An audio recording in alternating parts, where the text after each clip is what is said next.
Assalamualaikum warahmatullahi wabarakatuh. Kisah Nabi Syuaib alaihissalam. Nabi Syuaib diutus di negeri Madian. Penduduk negeri Madian sudah lama melupakan acara nabi-nabi dan rasul-rasul yang diutus sebelumnya.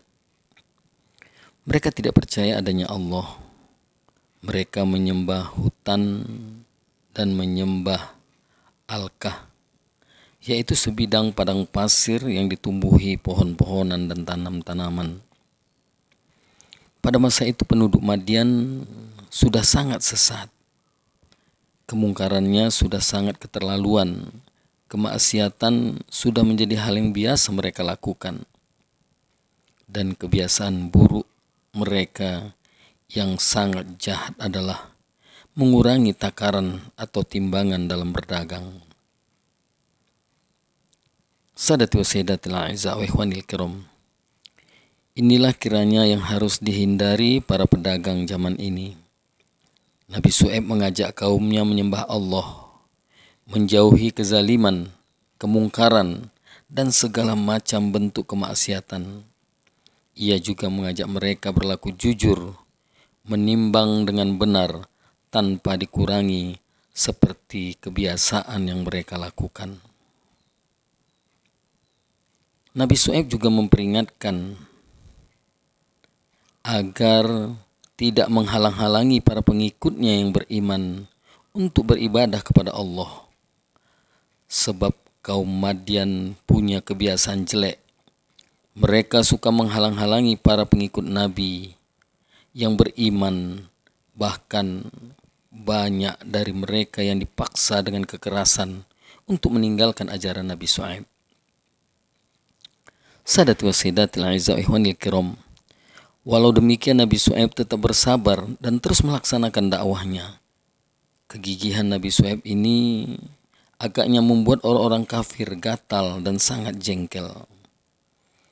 Mereka mendatangi Nabi Syuaib dan mengancam akan menyiksa dan merajam Nabi Syuaib jika beliau tidak mau menghentikan dakwahnya.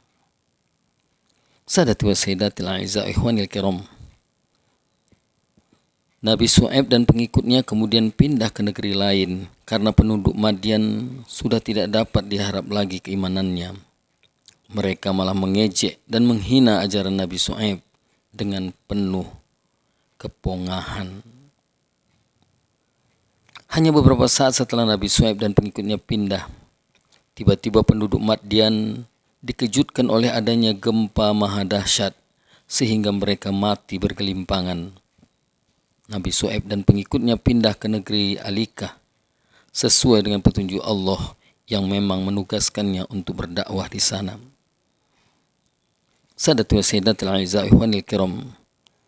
Ternyata penduduk Alkah juga sama durhakanya dengan penduduk Madian. Mereka menolak ajakan Nabi Syuaib untuk menyembah Allah Subhanahu wa taala. Mereka bahkan mengejek dan mengancam Nabi Syuaib. Bahkan mereka menantang agar Nabi Syuaib segera mendatangkan azab yang dijanjikan oleh Allah Subhanahu wa taala. Sadati wa sayyidatil a'izza wa ikhwanil kiram. Karena terus-menerus berbuat kedukaan dan kemaksiatan, tak bisa lagi diingatkan dan tak dapat diharapkan lagi keimanannya, maka Allah mengajak mereka. Mula-mula mereka diserang udara yang sangat panas sehingga mereka sama keluar dari rumah masing-masing untuk mencari udara segar. Tetapi dimanapun mereka berada, udara telah berubah menjadi panas hingga menyesakkan dada dan nafas mereka. Ingatlah, udara semacam ini pernah melanda kawasan Amerika yang terkenal akan kemaksiatannya hingga ratusan jiwa melayang sia-sia. Ini hendaknya menjadi pelajaran dan cermin bagi manusia abad ini. Sadati wa sayyidatil a'izza wa ikhwanil kiram. Saat mereka kebingungan, tiba-tiba nampak awan hitam menaungi kawasan lembah. Mereka gembira, dikira awan itu akan mendatangkan hujan. Hawa sejuk yang mereka rindukan akan segera terhirup. Namun angan-angan itu buyar berantakan karena tanpa diduga datanglah angin kencang. Mereka sama terhempas dan terlempar. Pada saat demikian, dari awan yang hitam pekat itu menyambar guntur yang saling menyusul. Binasalah kaum yang durhaka itu. Tak satu pun dan tak ada satu pun yang tersisa, hanya Nabi Syuaib dan pengikutnya yang bisa selamat karena mendapat rahmat dan perlindungan Allah Subhanahu wa taala. Sadatu wa sayyidatil a'izza wa ikhwanil kiram.